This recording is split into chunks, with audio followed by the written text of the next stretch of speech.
Germany's journey to economic dominance didn't happen overnight. From the post-World War II recovery to becoming a leader in manufacturing and exports, Germany's economic story is nothing short of remarkable.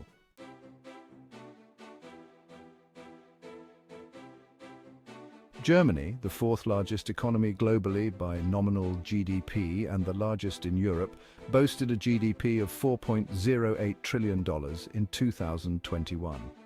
Over the past 2 decades, it is the powerhouse or engine of Europe, integrating other countries into its supply chains and facilitating their access to foreign markets.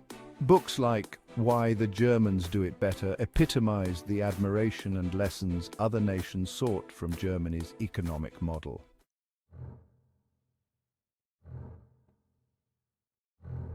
Germany enjoyed the longest period of uninterrupted growth since reunification, but its economy has recently slowed, now lagging behind the United States and much of Europe, with a continually falling growth rate. What's happening behind the scenes? While the energy crisis caused by the war in Ukraine is often blamed, Germany's economic issues predate this crisis. We'll come back to this later in the video.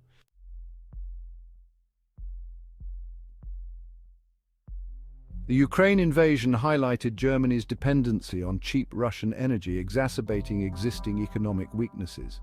Germany has been slow to decarbonize, digitize, and address demographic challenges and a skilled worker shortage, leaving its economy stagnating. The European Union's ban on Russian energy, along with increased gas prices, revealed Germany's heavy reliance on fossil fuels and natural gas.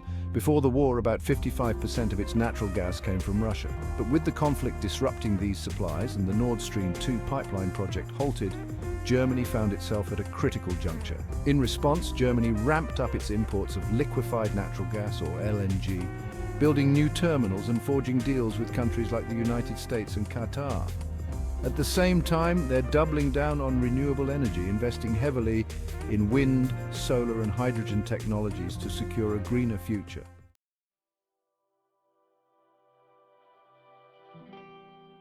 Germany's economic strength lay in high-quality manufacturing and export-oriented policies. It was a global leader in producing automobiles, machinery, chemicals, and industrial equipment. These exports made Germany the world's third-largest exporter, with exports contributing 47% of its GDP.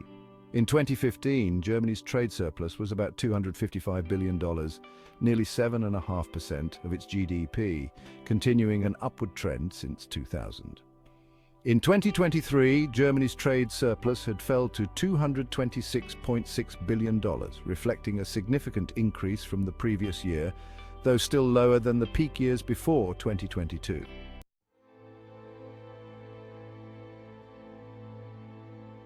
Germany's ability to export was partly due to weak wage growth. Generally, wage trends are influenced by the economy's health, with employees and labor unions having a stronger bargaining position during economic expansions.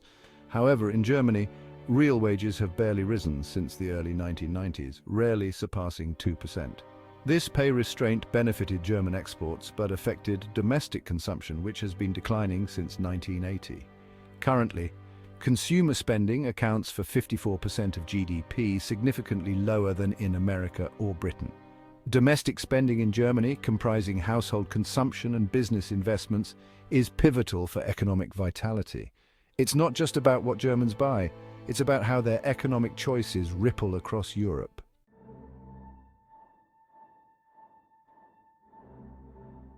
Another pressing issue is the replacement of retiring workers. In Germany, about 64% of the population is of working age, similar to the United States. However, the largest age groups in Germany are those in their late 50s and early 60s, who will be retiring soon. Firms are already struggling to fill vacancies. Without revising its immigration policy, Germany's labor market will lose 7 million workers by 2035. Dropping from the current 46 million. The shortage of skilled workers and weak productivity growth are affecting the car manufacturing industry. Car production in Germany peaked at around 6 million in 2012 and has been declining ever since. One reason for Germany's decreased productivity is labor market reforms that have integrated less qualified workers into the job market, resulting in higher employment rates but lower overall productivity.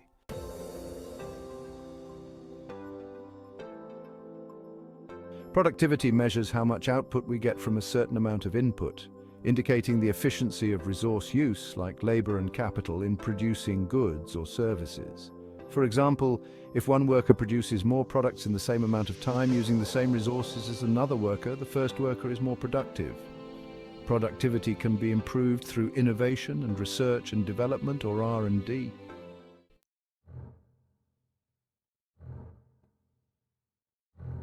Germany is not a digital economic powerhouse. According to the OECD Digital Government Index, Germany has the lowest score in the data-driven public sector dimension among the 29 OECD countries.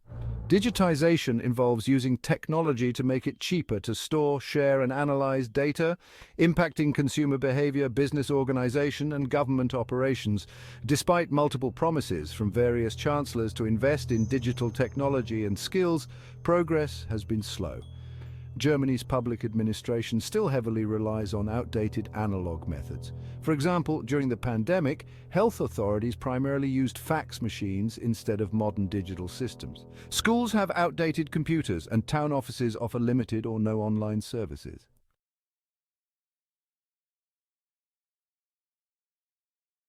Being the largest contributor to the EU economy, contributing to the EU's budget more than they receive in funds and subsidies, they hold significant influence over EU's policies.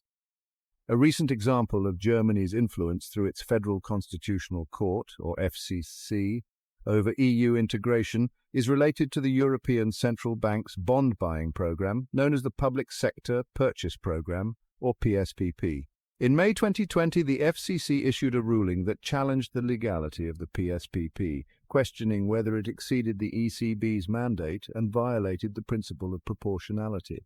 The FCC's ruling required the German government and parliament to ensure that the ECB provided a justification within 3 months for the proportionality of its bond buying program.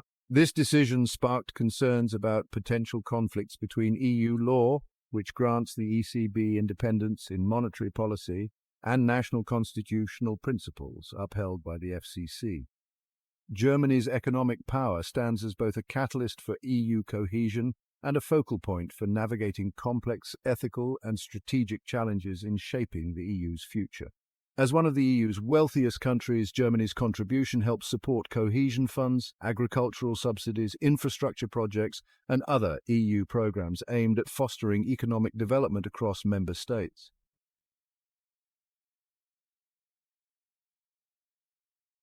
Thank you for coming along with us on this journey. If you found this video insightful, don't forget to subscribe and click the bell icon for front row seats on global economic stories and trends. If you have opinions about Germany's economy or development, do leave a comment, and see you in the next chapter.